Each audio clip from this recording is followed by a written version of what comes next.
பால் பாலபாஸ்கரன் கொடுக்கும் சிலுவையின் செய்தியை கேட்டுக்கொண்டிருக்கும் சகோதர சகோதரிகளையும் நண்பர்களையும் இச்செய்தி மூலமாக சந்திப்பதில் பெரும் மகிழ்ச்சி அடைகிறோம்.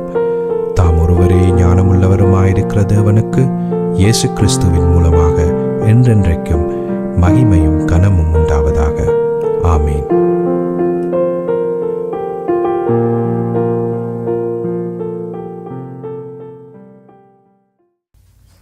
நான் பால் பாலபாஸ்கரன். நான் ஒரு இவாஞ்சலிஸ்ட்.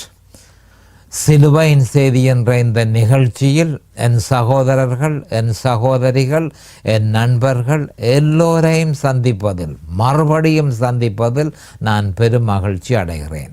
இந்த அருமையான நேரத்தை கர்த்தர்களுக்கு ஒதுக்க தந்திருக்கிறார். அதற்காக இன்றைக்கும் அவருக்கு ஸ்தோத்திரம். இந்த நேரத்தில் கர்த்தருடைய வேத வார்த்தைகளை உங்களோடு பகிர்ந்து கொள்வது எனக்கு மிகுந்த சந்தோஷத்தை அளிக்கிறது என்பதை நீங்கள் அறிந்து கொள்ள வேண்டும்.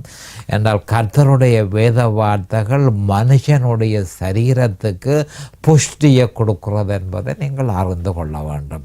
ஏனென்றால் மனுஷன் அப்பத்தினால் மாத்திரமல்ல, தேவனுடைய வாயிலிருந்து புறப்படும் ஒவ்வொரு வார்த்தையினாலுமே பிழைக்கிறான் என்று சொல்லி நம்முடைய ஆண்டவராகிய இயேசு கிறிஸ்து மத்தேயு 4:4 சொல்லியிருக்கிறார். அதனுடையால் வேத வார்த்தைகள் மிக முக்கியமானது. அந்த வார்த்தைகளை சரியான முறையில் கிரகித்து அறிந்து கொள்வதன் மூலம்தான் நாங்கள் பிழைக்கிறோம் என்பதை ஒவ்வொரு கிறிஸ்தவர்களும் அறிந்து கொள்ள வேண்டும். இந்த நேரத்தில் குறிப்பாக நாங்கள் ரோமர் 6ஆம் அதிகாரத்தை பற்றி நாங்கள் பார்த்து கொண்டிருக்கிறோம். ரோமர் 6ஆம் அதிகாரத்தில் 2 வேத வாக்கியங்கள், ரோமர் 6:1, ரோமர் 6:2 ஆகிய வேத வாக்கியங்களை விவரமாக நாங்கள் பார்த்தோம். இப்பொழுது நாங்கள் ரோமர் 6:3 போய் கொண்டிருக்கிறோம். இப்போ ரோமர் 6:1-2 மிக முக்கியமாக அந்த பாவம், மனுஷகுலத்தினுடைய பிரச்சனை அந்த பாவம் என்பதை விவரமாக பார்த்தோம். இப்போ அந்த பாவத்துக்கு தீர்வு ரோமர் 6ஆம் அதிகாரம் 3, 4, 5 ஆகிய 3 வேத வாக்கியங்களிலும் சொல்லப்பட்டிருக்கிறது என்பதை நாம் தெளிவாக அறிந்து அதற்கு மிகுந்த கவனத்தை நாம் செலுத்த வேண்டியவர்களாக இருக்கிறோம். இப்பொழுது நாங்கள் வேத வார்த்தைக்கு போவோம். ரோமர் 6:3. கிறிஸ்து இயேசுவுக்குள்ளாக ஞானஸ்நானம் பெற்ற நாம் அனைவரும் அவருடைய மரணத்துக்குள்ளாக ஞானஸ்நானம் பெற்றதை அறியாமல் இருக்கிறீர்களா? அப்போ இந்த வேத வாக்கியத்தில் முக்கியமாக சொல்லப்பட்டிருக்கிற விஷயம் என்ன மாதிரி என்றால், கிறிஸ்தவர்கள் அறியாமல் இருக்கிறார்கள். கிறிஸ்தவர்கள் அறியாமல் இருக்கிறார்கள். அப்போ கிறிஸ்தவர்கள் என்னத்தை அறியாமல் இருக்கிறார்கள்? கிறிஸ்து இயேசுவுக்குள்ளாக ஞானஸ்நானம் என்பதை அறியாமல் இருக்கிறார்கள். கிறிஸ்து இயேசுவனுடைய மரணத்துக்குள் ஞானஸ்நானம் என்பதை அறியாமல் இருக்கிறார்கள். அப்போ இந்த 2ஐயும் அவர்கள் அறியாமல் இருக்கிறதற்கு காரணம் என்ன? இதை பற்றித்தான் நாங்கள் இப்பொழுது விவரமாக பார்த்து கொண்டிருக்கிறோம். இப்பொழுது நாங்கள் ஜெபத்திற்கு கடந்து செல்வோம். அரிமானங்கள் பிதாவே உமக்கு ஸ்தோத்திரம், பரலோகத்தின் தேவனே உமக்கு ஸ்தோத்திரம். உம்முடைய குமாரன் இயேசு கிறிஸ்துவை பலியாக சிலுவையில் ஒப்பு கொடுத்து அவருடைய வெளியேறப்பெற்ற இரத்தத்தினால் தேவரீர் நீரங்களை மீட்டு கொண்டீர். அதற்காக இன்றைக்கும் நன்றி. என் சகோதர சகோதரிகள், நண்பர்கள் எல்லோரையும் தேவரீர் ஆசீர்வதித்து அபிஷேகித்து உம்முடைய வேத வார்த்தைகளை அறிந்து கொள்ளக்கூடிய பாக்கியத்தை அவர்களுக்கு கொடுத்தருள வேணுமென்றும், அதே நேரம் அடியேனையும் அபிஷேகித்து அவர்களுக்கு நிதானமான முறையில் போதிக்க உம்முடைய பரிசுத்த ஆவியானவர் தாமே முன்னொன்று போதனையை செய்ய வேணுமென்று இயேசு கிறிஸ்துவின் நாமத்தினால் கேட்டுக்கொள்கிறேன் பிதாவே. ஆமேன் and amen and amen. Hallelujah, hallelujah, hallelujah. Praise the Lord, praise the Lord, praise the Lord. Thank you, Jesus. அப்போ இந்த ரோமர் 6ஆம் அதிகாரம் 3ஆம் வசனத்தில் அந்த சொல்லப்பட்டிருக்கிற மிக முக்கியமான விஷயங்களை நாம் கவனத்திற்கு எடுத்துக்கொள்ள வேண்டும். ஒன்று கிறிஸ்து இயேசுவுக்குள்ளாக ஞானஸ்நானம். அடுத்தது 2 அவருடைய மரணத்துக்குள்ளாக ஞானஸ்நானம். 3 அறியாமல் இருக்கிறீர்களா? அப்போ பரிசுத்த ஆவியானவர் என்ன கேட்கிறார் என்றால், கிறிஸ்தவர்களை பார்த்து அவர் கேட்கிற கேள்வி, நீங்கள் அறியாமல் இருக்கிறீர்களா? அப்போ எதை பற்றி அறியாமல் இருக்கிறீர்கள் என்று சொன்னால், கிறிஸ்து இயேசுவுக்குள்ளாக ஞான ஸ்நானம் என்றால் என்ன என்பதை அறியாமல் இருக்கிறீர்களா? அவருடைய மரணத்துக்குள்ளாக ஞான ஸ்நானம் என்பதை அறியாமல் இருக்கிறீர்களா? அப்போ இதனை அறியாமல் இருந்தால் எப்படி நீங்கள் பரிசுத்தப்படுவீர்கள்? இதனை அறியாமல் இருந்தால் எப்படி தேவனுக்கு முன்பாக பரிசுத்தமாகவும் நீதியாகவும் அவருக்கு முன்பாக எப்படி நீங்கள் நடப்பீர்கள்? அது எப்படி உங்களுக்கு சாத்தியமாகும் என்று சொல்லி பரிசுத்த ஆவியானவர் கேட்கிறார். அப்போ இந்த அறியாமல் இருக்கிறீர்களான்ற விஷயத்தை பற்றித்தான் நான் இப்பொழுது பிரசங்கித்து கொண்டிருக்கிறேன்.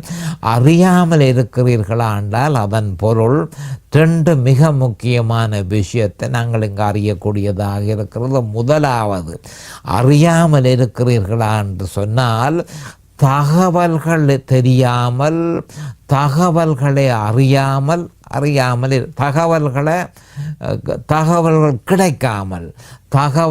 கிடைக்காமல் அறியாமல் இருக்கிறீர்களா? ஒன்று. அடுத்தது 2வது, விருப்பம் இல்லாமல் இருக்கிறீர்களா? அறிகிறதற்கு விருப்பம் இல்லாமல் இருக்கிறீர்களா? அப்போ இந்த 2 விஷயத்தையும் பரிசுத்த ஆவியானவர் கேட்கிறார் கிறிஸ்தவர்களை பார்த்து. உங்களுக்கு தகவல்கள் கிடைக்கவில்லையா? தகவல்கள் கிடைக்காமல் நீங்கள் இதை அறியாமல் இருக்கிறீர்களா? அல்லது இதனை அறிகிறதற்கு உங்களுக்கு விருப்பம் இல்லாமல் இருக்கிறதா? எதற்குள் நீங்கள் இருக்கிறீர்கள் என்று சொல்லி பரிசுத்த ஆவியானவர் கிறிஸ்தவர்கள் எல்லாரையும் கேள்வி கேட்கிறார் என்பதை நாம் தெளிவாக அறிந்து கொள்ள வேண்டும். நாம் இப்பொழுது முக்கியமாக பார்த்து கொண்டிருக்கிற விஷயம், தகவல்கள் இல்லாமல் அறியாமல் இருக்கிறீர்களா? அதை பற்றியே நாங்கள் இப்பொழுது விவரமாக பார்த்து கொண்டிருக்கிறோம். ஹல்லேலூயா, தேங்க்யூ ஜீசஸ். அப்போ நாங்கள் வரும்பொழுது கடைசியாக நான் உங்களுக்கு சொல்லியிருந்தேன், முக்கியமாக ஒரு 2 வசனத்தை, வேத வாக்கியத்தை நான் உங்களுக்கு உதாரணமாக எடுத்து அதனை விளங்கப்படுத்தி இருந்தேன். ஒன்று குறிப்பாக 1 கொரிந்தியர் 1:17, அடுத்தது 1 கொரிந்தியர் 1:18. இந்த 2 வேத வாக்கியங்களிலும் கிறிஸ்துவின் சிலுவையை பற்றிய அதாவது அதனுடைய முக்கியத்துவம் என்ன, கிறிஸ்துவின் சிலுவையின் முக்கியத்துவம் என்ன என்பது அந்த 2 வேத வாக்கியங்களிலும் சொல்லப்பட்டிருக்கிறது. இன்னும் ஒரு வேத வாக்கியத்தில் கிறிஸ்துவின் சிலுவையின் முக்கியத்துவம் தெளிவாக சொல்லப்பட்டிருக்கிறது. அந்த வேத வாக்கியம் 1 கொரிந்தியர் 2:2. இது உங்களுக்கு பரிச்சயமான ஒரு வசனம் என்றாலும் நாங்கள் அதனை மறுபடியும் பார்க்க வேண்டியதாக இருக்கிறது. அது என்னென்று சொன்னால், இயேசு கிறிஸ்துவை சிலுவையில் அறையப்பட்ட அவரையே அன்றி வேறொன்றையும் உங்களுக்குள் அறியாதிருக்க தீர்மானித்திருந்தேன். அப்போ என்ன சொல்லப்படுகிறது என்று சொன்னால், அதாவது இயேசு கிறிஸ்துவை சிலுவையில் அறையப்பட்ட அவரையே அன்றி. அப்போ அந்த செய்தி, சிலுவையில் அறையப்பட்ட இயேசு கிறிஸ்துவை பற்றிய செய்தி பாவியை ரட்சிக்கிறது என்பதை நாம் அறிந்து கொள்ள வேண்டும். சிறப்பட்டவர்களை அது விடுதலை செய்கிறது என்பதை நாம் அறிந்து கொள்ள வேண்டும். விசுவாசிக்கு தொடர்ச்சியான வெற்றியை அது கொடுக்கிறது என்பதை நாம் அறிந்து கொள்ள வேண்டும். சிலுவையில் அறையப்பட்ட இயேசு கிறிஸ்துவை பற்றிய செய்தி பாவிக்கு ரட்சிப்பை கொடுக்கிறது, சிறப்பட்டவர்களுக்கு விடுதலை கொடுக்கிறது, விசுவாசிக்கு தொடர்ச்சியான பரிசுத்தமான வாழ்க்கை வாழ்வதற்கும் ஜெயம் கொண்ட கிறிஸ்தவ வாழ்க்கை வாழ்வதற்கும் அது உதவுகிறது என்பதை நாம் அறிந்து கொள்ள வேண்டும். இப்போ வேறொன்றையும் உங்களுக்குள் அறியாதிருக்க தீர்மானித்திருந்தேன். இயேசு கிறிஸ்துவை சிலுவையில் அறையப்பட்ட அவரே அன்றி வேறொன்றையும் உங்களுக்குள் அறியாதிருக்க தீர்மானித்திருந்தேன். அப்போ மிக முக்கியமாக இயேசு கிறிஸ்து என்றால் யார் என்பதை நீங்கள் அறிந்திருக்க வேணும். அந்த மனுஷன் யார் என்பதை நீங்கள் அறிந்திருக்க வேணும்.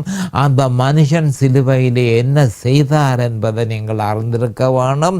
அப்படி அவர் சிலுவையில் செய்ததனால, தன்னை பலியாக ஒப்பு கொடுத்ததனால உங்களுக்கு ஏற்பட்ட பலாபலன்கள் என்ன என்பதை நீங்கள் அறிந்திருக்க வேண்டும். அதனை அறிந்து அதனை தொடர்ந்து விசுவாசித்து அந்த விசுவாசத்தில் நீங்கள் நிலைத்திருக்க வேணும். வேறொன்றையும் நீங்கள் அறிய முயற்சி செய்யக்கூடாது என்று சொல்லி இந்த வேத வாக்கியங்களில் சொல்லப்பட்டிருக்கிறது. இந்த வேத வாக்கியம் ஒவ்வொரு கிறிஸ்தவனுடைய இருதயத்திலும் உறுதியாக நிலைநாட்டப்பட வேண்டும். அவன் தவறான வழியில் செல்லும் பொழுது இந்த வேத வாக்கியம் அவனுக்கு ஒரு வழிகாட்டியாக இருக்கிறது. நீ வேறொன்றை அறிய முயற்சி செய்தாய், வேறொன்றை அறிய முயற்சி செய்யக்கூடாது என்று சொல்லி 1 கொரிந்தியர் 2:2 சொல்லப்பட்டிருக்கிறது அல்லவா என்று சொல்லி அந்த வசனம் ஒரு இக்கட்டான நேரத்தில் ஒரு கிறிஸ்தவனுக்கு வெளிப்படுத்தப்படும் பொழுது அவன் உடனடியாக தான் தவறான இடத்துல இருந்து உடனடியாக திரும்பி ஆண்டவரிடத்தில் அவன் வருகிறதற்கு இந்த வசனம் மிக முக்கியமான ஒரு வசனமாக இருக்கிறது. வேறொன்றையும் அறியக்கூடாது. அப்போ பரிசுத்த ஆவியானவர் என்ன சொல்கிறார் என்று சொன்னால், கிறிஸ்தவர்களுக்கு நீங்கள் கிறிஸ்துவை பற்றி அறிந்திருக்க வேணும். கிறிஸ்து சிலுவையில் என்ன செய்தார் என்றதை பற்றி நீங்கள் அறிந்திருக்க வேணும். அதை தவிர வேறு ஒன்றையும் நீங்கள் அறிய முயற்சி செய்யக்கூடாது. தண்ணீரில் ஞானஸ்நானத்தை பற்றி அறிய முயற்சி செய்யக்கூடாது. உபவாசத்தை பற்றி அறிய முயற்சி செய்யக்கூடாது. ஜெபத்தை பற்றி அறிய முயற்சி செய்யக்கூடாது. மற்றது வேத வசனத்தை படிக்கிற வேத வசனத்தை படித்தல் அதற்கு முக்கியத்துவம் கொடுக்கக்கூடாது. அப்போ வேறொன்றையும் நீங்கள் அறிய முயற்சிக்க கூடாது. அப்படியா இருந்தால் அதுகள் பிழையோ, உபவாசம் பிழையோ, மற்றது வேத படிப்பும் தவறோ, மற்றது ஞானஸ்நானம் தண்ணீரின் ஞானஸ்நானம் தவறோ இப்படி என்று சொல்லி கிறிஸ்தவர்கள் உடனடியாக கேள்விகளை கேட்பார்கள். அதனில் ஒரு தவறும் இல்லை, அதனில் ஒரு பிழையும் இல்லை. ஆனால் அதற்கு முக்கியத்துவம் கொடுக்கக்கூடாது. அது ரட்சிக்கப்பட்ட பின்பு ஏற்பட்ட பிரதிபலன்களே தவிர அது விசுவாசம் அல்ல. அப்போ விசுவாசத்தில் ரட்சிக்கப்பட்ட பின்பு ஏற்பட்ட பிரதிபலன்கள் தான் இருக்கிறதே தவிர அவைகள் விசுவாசம் அல்ல. அந்த அவைகளால் நீர் ரட்சிக்கப்படவும் இல்லை. தண்ணீரில் ஞானஸ்நானத்தினாலே யாரும் ரட்சிக்கப்பட்டதோ, உபவாசத்தினாலே யாரும் ரட்சிக்கப்பட்டதோ, வேத படிப்பினாலே யாரும் ரட்சிக்கப்பட்டதோ, ஜபத்தினாலே யாரும் ரட்சிக்கப்பட்டதோ இல்லவே இல்லை. விசுவாசத்தினாலேயே ஒரு மனுஷன் ரட்சிக்கப்பட்டான். அந்த விசுவாசம் சிலுவையில் அறையப்பட்ட இயேசு கிறிஸ்துவே. அப்போ இவைகளில் தவறு ஒன்றும் இல்லை. இதுகளில் தவறு ஒன்றும் இல்லை. தண்ணீரில் ஞானஸ்தானம், உபவாசம், இதுகளில் மற்றது கர்த்தருடைய ராப்போஜனம், இதுகளெல்லாம் மிகவும் அவசியமானது தான். ஆனால் அவைகள் விசுவாசம் அல்ல என்பதை நாம் தெளிவாக அறிந்து கொள்ள வேண்டும். அவைகள் விசுவாசத்தை பிரதிபலிக்கிறதே தவிர மற்றது விசுவாசத்தின் பிரதிபலன்களாக இருக்கிறதே தவிர அவைகள் விசுவாசம் அல்ல. ஆனபடியால் தெளிவாக சொல்லப்பட்டிருக்கிறது, வேறொன்றையும் நீங்கள் அறிய முயற்சிக்க கூடாது. இயேசு கிறிஸ்துவை சிலுவையில் அறையப்பட்ட அவரே அன்றி வேறொன்றையும் உங்களுக்குள் அறியாதிருக்க தீர்மானித்திருந்தேன் என்று தெளிவாக சொல்லப்பட்டிருக்கிறது. ஆனபடியால் தான் 1 கொரிந்தியர் 1:17 பவுல் அப்போஸ்தலர் தெளிவாக கொரிந்திய கிறிஸ்தவர்களுக்கு, நான் தண்ணீரில் ஞான ஞானஸ்நானத்தை கொடுக்கிறதற்கு வரவில்லை. கிறிஸ்துவின் சிலுவை வீணாய் போகாதபடிக்கு அதனை பிரசங்கிக்கவே நான் வந்தேன் என்று தெளிவாக சொல்லியிருக்கிறார். அப்போ நாம் அறிய வேண்டியதென்ன, கிறிஸ்தவர்கள் அதாவது விசுவாசம் வைக்க தேவையில்லாத விஷயங்களில் விசுவாசத்தை வைத்து விசுவாசத்தை திசை திருப்புறதன் மூலம் அவர்கள் கிறிஸ்துவை விட்டு விலகி போறதற்கு சாத்தியம் உண்டு. ஆனபடியால் தான் பரிசுத்த ஆவியானவர் எந்த காலத்திலும் இயேசு கிறிஸ்துவிலும் அவர் சிலுவையில் செய்து முடித்ததிலும் அதை அறிந்து அதை விசுவாசித்து அந்த விசுவாசத்தில் நிலைத்திருக்க வேணும் என்று சொல்லி தெளிவாக இந்த 1 கொரிந்தியர் 2:2 சொல்லியிருக்கிறார். வேறொன்றையும் அறிய முயற்சிக்க கூடாது, அவைகளில் தவறு ஒன்றுமில்லை, அது மிக முக்கியமான ஒரு விஷயம். ஆனால் அது அல்ல விசுவாசம், அது அல்ல விசுவாசம் என்பதை நாம் தெளிவாக அறிந்து கொள்ள வேண்டும். விசுவாசம் சிலுவையில் அறையப்பட்ட இயேசு கிறிஸ்து, அதையே நாம் விசுவாசிக்க வேண்டியதை தவிர அதுவே சத்தியமே தவிர வேறொன்றும் சத்தியம் அல்ல. அப்போ இதுகள் தேவையானது தான், அதுகளில் தவறு ஒன்றும் இல்லை. இதிலே ஒழுங்காக இருப்போமா இருந்தால் இயேசு கிறிஸ்துவிலும் அவர் சிலுவையில் செய்து முடித்ததிலும் நம்முடைய விசுவாசத்தை நங்கூரமிட்டிருப்போமானால் அதுகளெல்லாம் தன் பாட்டில் அதை பரிசுத்த ஆவியானவர் அதனை நம்மில் நடைமுறைப்படுத்துவார். அதை நாம் சிந்திக்க வேண்டியதில்லை. அதெல்லாம் பரிசுத்த ஆவியானவர் நமக்குள்ள கொண்டு வந்து தேவையான நேரம் அதனை அவர் நடைமுறைப்படுத்துவார்.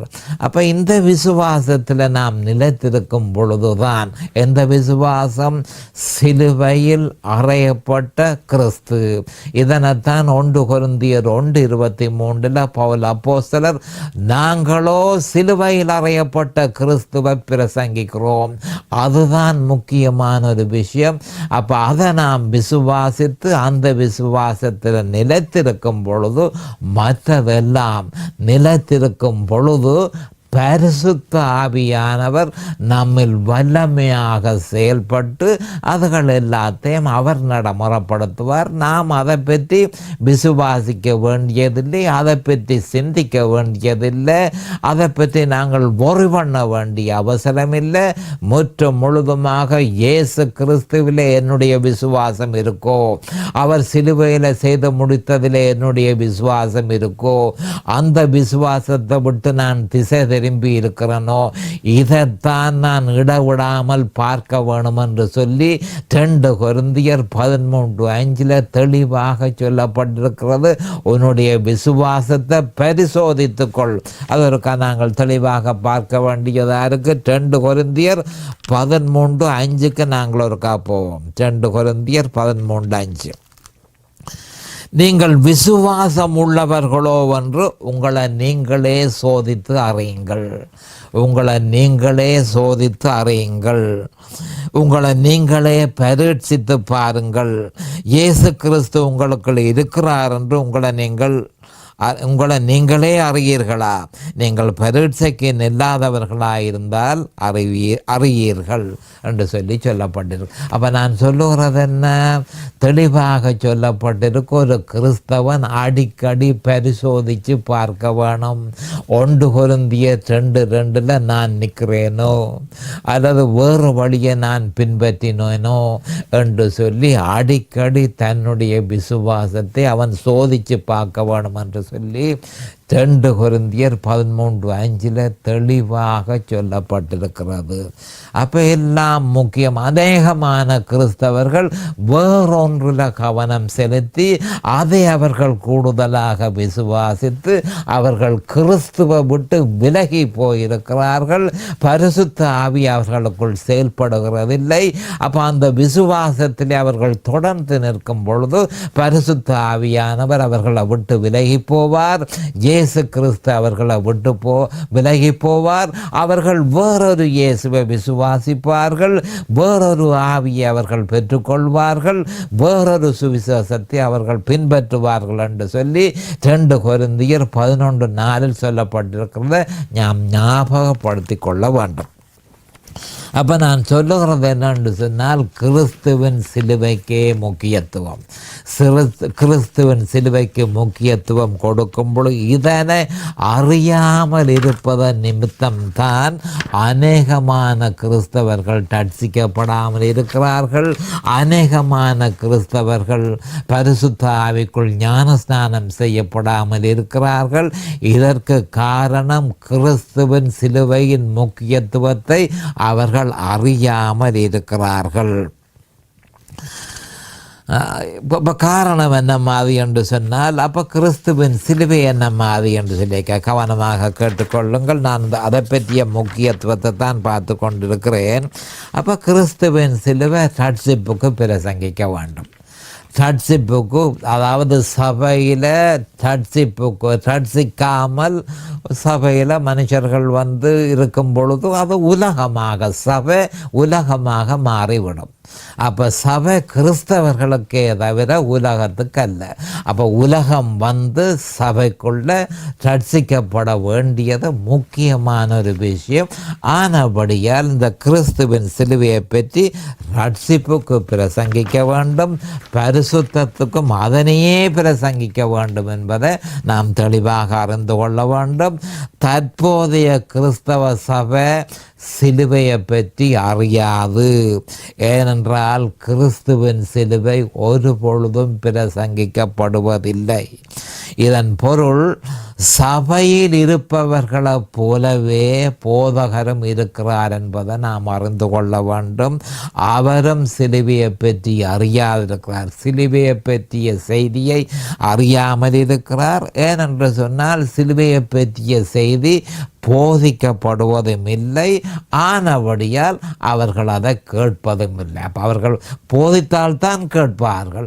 அப்போ ஒருவரும் போதிக்கவில்லை, போதிக்காதபடியினால் அவர்கள் கேட்கவும் இல்லை, கேட்காதபடியினால் அவர்கள் அதை விசுவாசிக்கவும் இல்லை. அப்போ சபைகளில் உள்ள ஏராளமான கிறிஸ்தவர்கள் போலவே சபையில் உள்ள போதகரும் இருக்கிறார் என்பதை நாம் அறிந்து கொள்ள வேண்டும். இது சந்தோஷமான ஒரு விஷயம் இல்லை. அப்போ இந்த பிரச்சனை இப்பொழுது நடைபெற்று கொண்டிருக்கிறது. எந்த பிரச்சனை? அறிவில்லாமல், தகவல் இல்லாமல், அறிவில்லாமல் இருக்கிறது. அப்போ நாங்கள் பாருங்க, ரோமர் 10:14 இதை பற்றி தெளிவாக சொல்லப்பட்டிருக்கிறது.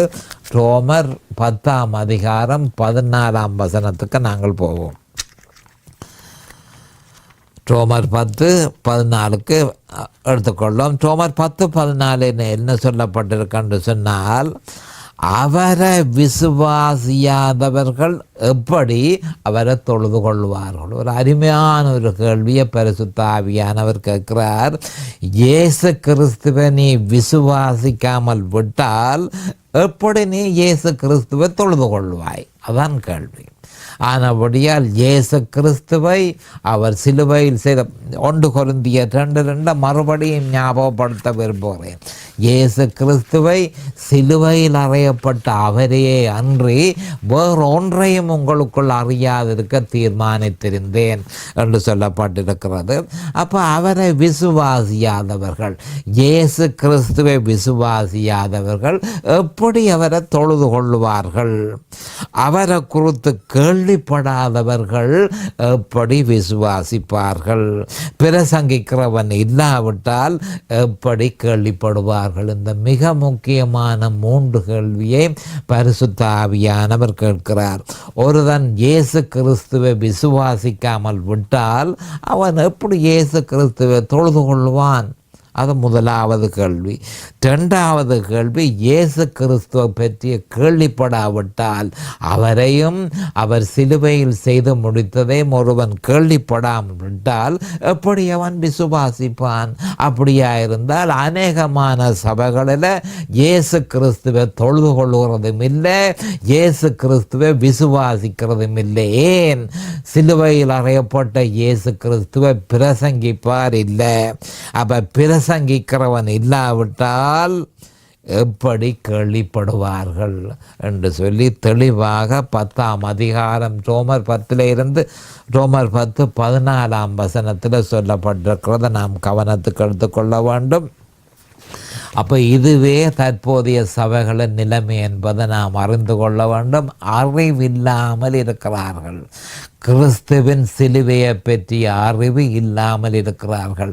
இதைத்தான் ரோமர் 6:3 நம்முடைய பவுல் அப்போஸ்தலர் தெளிவாக கேட்கிறார். என்ன மாதிரி என்றால், அறியாமல் இருக்கிறீர்களா, பரிசுத்த ஆவியினால் ஏவப்பட்டு அறியாமல் இருக்கிறீர்களான்னு கேட்கிறார். அப்போ தற்போதைய சபைகளில் பிரசங்கிக்கப்படுவது என்ன? கிறிஸ்துவின் சிலுவை பிரசங்கிக்கப்படாவிட்டால், நாங்கள் பாருங்க திருப்பி இதை கவனமாக இந்த 14 ரோமர் 14 மிக முக்கியமான விஷயம் என்னென்றால், அவரை விசுவாசியாதவர்கள் எப்படி அவரை தொழுது கொள்வார்கள்? ரோமர் 10:14 கவனமாக கேட்டுக்கொள்ளுங்கள். அவரை விசுவாசியாதவர்கள், இயேசு கிறிஸ்துவை விசுவாசியாதவர்கள், இயேசு கிறிஸ்து சிலுவையில் செய்து முடித்ததை விசுவாசியாதவர்கள், அப்படிப்பட்ட மனுஷர்கள் எப்படி இயேசு கிறிஸ்துவை தொழுது கொள்வார்கள்? எப்படி இயேசு கிறிஸ்துவை தொழுது கொள்வார்கள்? அடுத்து பரிசுத்த ஆவியானவர் கேட்கிறார், அவரை குறித்து கேள்விப்படாதவர்கள். ஏராளமான கிறிஸ்தவர்கள், அவரை கிறிஸ்தவர்கள் என்று சொல்லப்படுகிறவர்கள் அவரை குறித்து கேள்விப்படாதவர்களாக இருக்கிறார்கள். அப்போ கேள்விப்படாமல் இருக்கிறபடியால் அவர்கள் எப்படி அவரை விசுவாசிப்பார்கள் என்று சொல்லப்பட்டிருக்கிறது. அடுத்தது, பிரசங்கிக்கிறவன் இல்லாவிட்டால் எப்படி கேள்விப்படுவார்கள்? எப்படி கேள்விப்படுவார்கள்? ஆனபடியால் பிரசங்கிக்கிறவன் மிக முக்கியமாக அங்கு தேவைப்படுகிறது. அவன் அனுப்பப்பட வேண்டும் என்று சொல்லி அடுத்த வேத வாக்கியத்தில் சொல்லப்பட்டிருக்கிறது. அப்போ அநேகமான கிறிஸ்தவ சபைகளில் இயேசு கிறிஸ்துவை அவர்கள் சரியான முறையில் அறியவில்லை. அவர் சிலுவையில் செய்து முடித்ததை சரியான முறையில் அறியவில்லை. ஆனபடியால் அவர்கள் விசுவாசிக்கவும் இல்லை, அவர்கள் தொழுது கொள்ளவும் இல்லை. அப்போ அவர்கள் என்னத்தை விசுவாசிக்கிறார்கள்? அவர்கள் வேறொரு இயேசுவை விசுவாசிக்கிறார்கள்.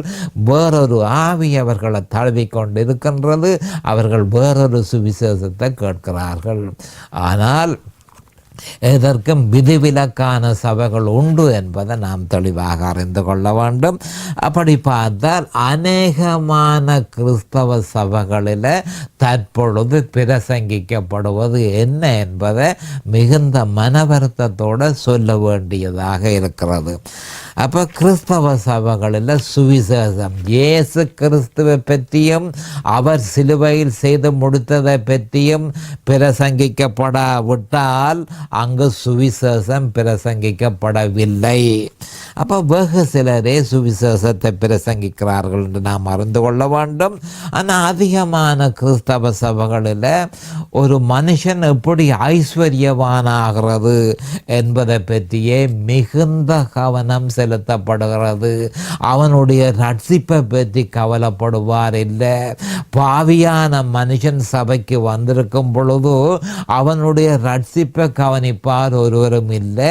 அதற்கு பதிலாக எப்படி ஐஸ்வர்யவான் ஆகிறது? இதுதான் மிக முக்கியமான சுவிசேஷமாக இன்றைக்கு சகல சபைகளில், அநேகமான சபைகளில் மிகுந்த முக்கியத்துவம் வாய்ந்த பிரசங்கமாக இருக்கிறது. என்ன என்று சொன்னால், எப்படி ஐஸ்வர்யவான் ஆகிறது? இயேசு கிறிஸ்துவனுடைய பெயரால் எப்படி மனுஷன் ஐஸ்வர்யவான் ஆகலாம்? இதனையே அநேகமான கிறிஸ்தவர்கள், அநேகமான போதகர்கள் போதிக்கிறார்கள் என்பதை மிகுந்த வேதனையோடு சொல்ல வேண்டியதாக இருக்கிறது. இதை பற்றி நாம் அடுத்த செய்தியில் இன்னும் கொஞ்சம் விவரமாக பார்ப்போம். அதுவரைக்கும் கர்த்தராகிய இயேசு கிறிஸ்துவின் நாமத்தினால் நான் உங்களை ஆசீர்வதிக்கிறேன். அவருடைய கிருபையும் அவருடைய இரக்கமும் உங்களுக்கு தாராளமாக கிடைப்பதாக இயேசுவின் நாமத்தில் பரிசுத்த பிதாவே. ஆமேன் அண்ட் ஆமேன் அண்ட் ஆமேன். இந்த சிலுவையின் செய்தியை கேட்பவர்கள் அதன் ஆவிக்குரிய பலனை பூரணமாக அடைய வேண்டும் என்பதே நம்முடைய பிரார்த்தனையாகும். தொலைபேசி மூலம் தொடர்பு கொள்ள விரும்புவோர் 647-465-1224 மூலமும், இமெயில் மூலம் தொடர்பு கொள்ள விரும்புவோர் paulbalabhaskaran@gmail.com மூலமும் தொடர்பு கொள்ளலாம். ஆமென்.